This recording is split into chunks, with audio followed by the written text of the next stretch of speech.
Good morning student. उम्मीद करता हूँ कि सभी आप अच्छे से हैं, सुरक्षित हैं और अपना ध्यान अच्छे से रख पा रहे हैं। तो स्टूडेंट में यहाँ पर कक्षा 8 विषय विज्ञान हिंदी मीडियम विज्ञान का चैप्टर 6 जो कि यूनिट 3 का है, फिजिक्स का चैप्टर है ध्वनि साउंड के बारे में स्टडी करेंगे। इससे पहले फिजिक्स का चैप्टर हम कर चुके थे, लाइट के बारे में पढ़ चुके थे। लाइट से संबंधित सारे क्वेश्चन के आंसर हमने अच्छे से कर लिए थे और लाइट के बाद हमने अगला चैप्टर फिजिक्स का और भी कर लिया था, बल तथा घर्षण वाला जो। तो इस तरीके से फिजिक्स का हमारा तीसरा चैप्टर चल रहा है।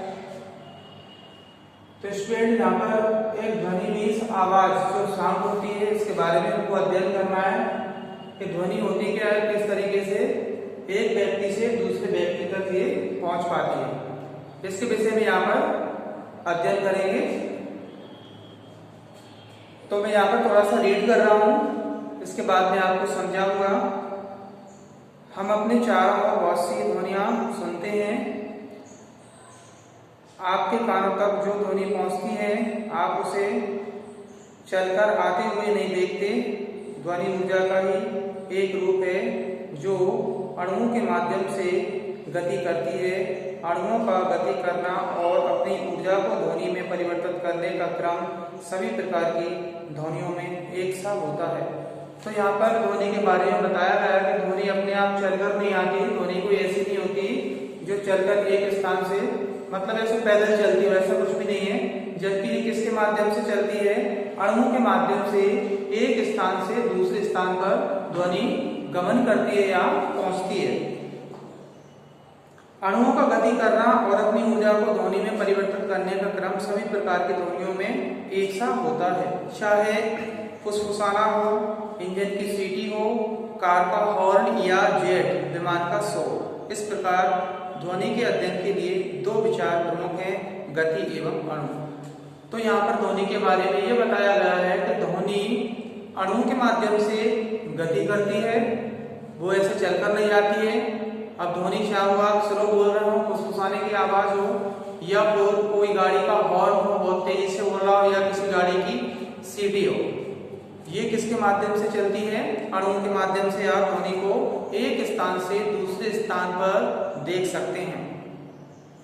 ध्वनि के माध्यम, अब माध्यम की बात आती है कि ध्वनि माध्यम मतलब किस माध्यम से ध्वनि चलती है। तो माध्यम में देखिए, माध्यम वह पदार्थ है जिसके द्वारा गति करती है। माध्यम एक ऐसा पदार्थ होता है जिसके द्वारा ध्वनि क्या करती है? गति करती है, मीन्स चलती है।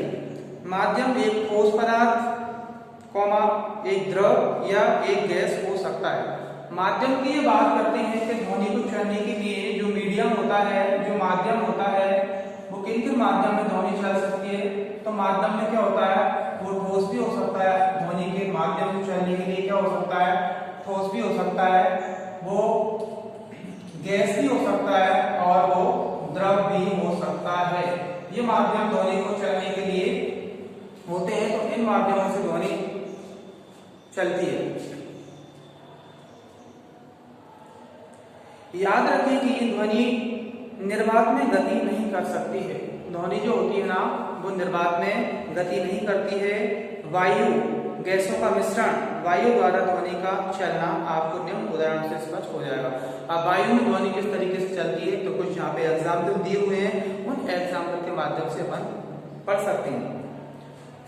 जब हमारे घर के दरवाजे की घंटी बजती है तो घंटी से दूरी होने पर भी हमें उसकी आवाज सुनाई देती है। बिल्कुल सही है।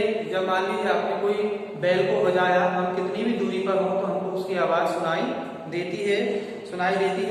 जब लोग हमारे घर के पास सड़क पर जोर से नारे लगाते हैं तो नारों की आवाज घर के अंदर हमारे कानों तक पहुंचती है। रेडियो, टेलीविजन, कार, रेलगाड़ी तथा जंतुओं की आवाज सभी वायु से गुजरते हुए हमारे कानों तक पहुंचती है। अब क्या होता है? द्रव में क्या होता है? यदि आप कभी जल के अंदर रहे हों तो आपने एक शोर सुना होगा। आप जानते हो कि ध्वनि द्रवों द्वारा गमन करती है। इसका मतलब ये हुआ कि ध्वनि जो है ना, द्रव मीन्स पानी जैसे माध्यमों में भी अपनी गति करती है या गमन करती है। हाइड्रोजन केवल इसलिए काम करते हैं क्योंकि ध्वनि द्रव द्वारा संचरित होती है। पनडुब्बियां समुद्र के अंदर छिपी होती हैं और जिनको उनकी इंजनों की आवाज द्वारा जल में संचरित होने के कारण पहचाना जाता है। जल में इन ध्वनियों को सुनने के लिए हाइड्रोफोन का उपयोग किया जाता है। जल के अंदर जो भी हमारी मोटर होती हैं और जो चलती है ना, तो इनकी आवाज को सुनने के लिए हाइड्रोफोन एक यंत्र होता है, उपकरण होता है, इसका यूज करते हैं या उपयोग किया जाता है। ठोस। अब ठोस में ध्वनि कैसे चलती है? ठोस ध्वनि ठोस द्वारा संचरित होती है। यह निम्नलिखित उदाहरणों से स्पष्ट हो जाएगा। बच्चे सामान्यतः एक टेलीफोन खिलौने से खेलते हैं। इसमें टीन के दो डब्बों को एक ठोस धागे से जोड़ देते हैं। जब एक बच्चा एक डब्बे से बोलता है तो दूसरा बच्चा उसकी आवाज दूसरे डिब्बे को कान से लगाकर सुनता है। तो यहाँ पर देखो, स्टूडेंटों ने भी बहुत सारे एक्सपेरिमेंट कर ध्वनि के बारे में सुना है कि एक दो व्यक्ति हैं, दो व्यक्तियों में दोनों के पास डब्बे हैं और इधर से वो आवाज करता है तो उसकी आवाज दूसरे बच्चे तक पहुंच जाती है। तो इसलिए ध्वनि जो है ना, ध्वनि के चलने के लिए ठोस, द्रव, गैस तीनों माध्यम में चल सकती है ध्वनि। और इनको चलने के लिए ये अणुओं के माध्यम से ध्वनि एक स्थान से दूसरे स्थान तक पहुंचती है। तो छात्रों, आपसे उम्मीद करता हूं कि आप सभी जितने भी चैप्टर पढ़ाए जा रहे हैं उनका अच्छे से अध्ययन कर रहे हैं और अपने नोट्स बनाते चल रहे हैं और साथ में याद भी करते चलिए। जितना पढ़ाया जा रहा उतना बहुत अच्छे से समझते चलिए और अपने नोट्स को बनाते चलिए। ओके स्टूडेंट, फिर मिलते हैं। Thank you.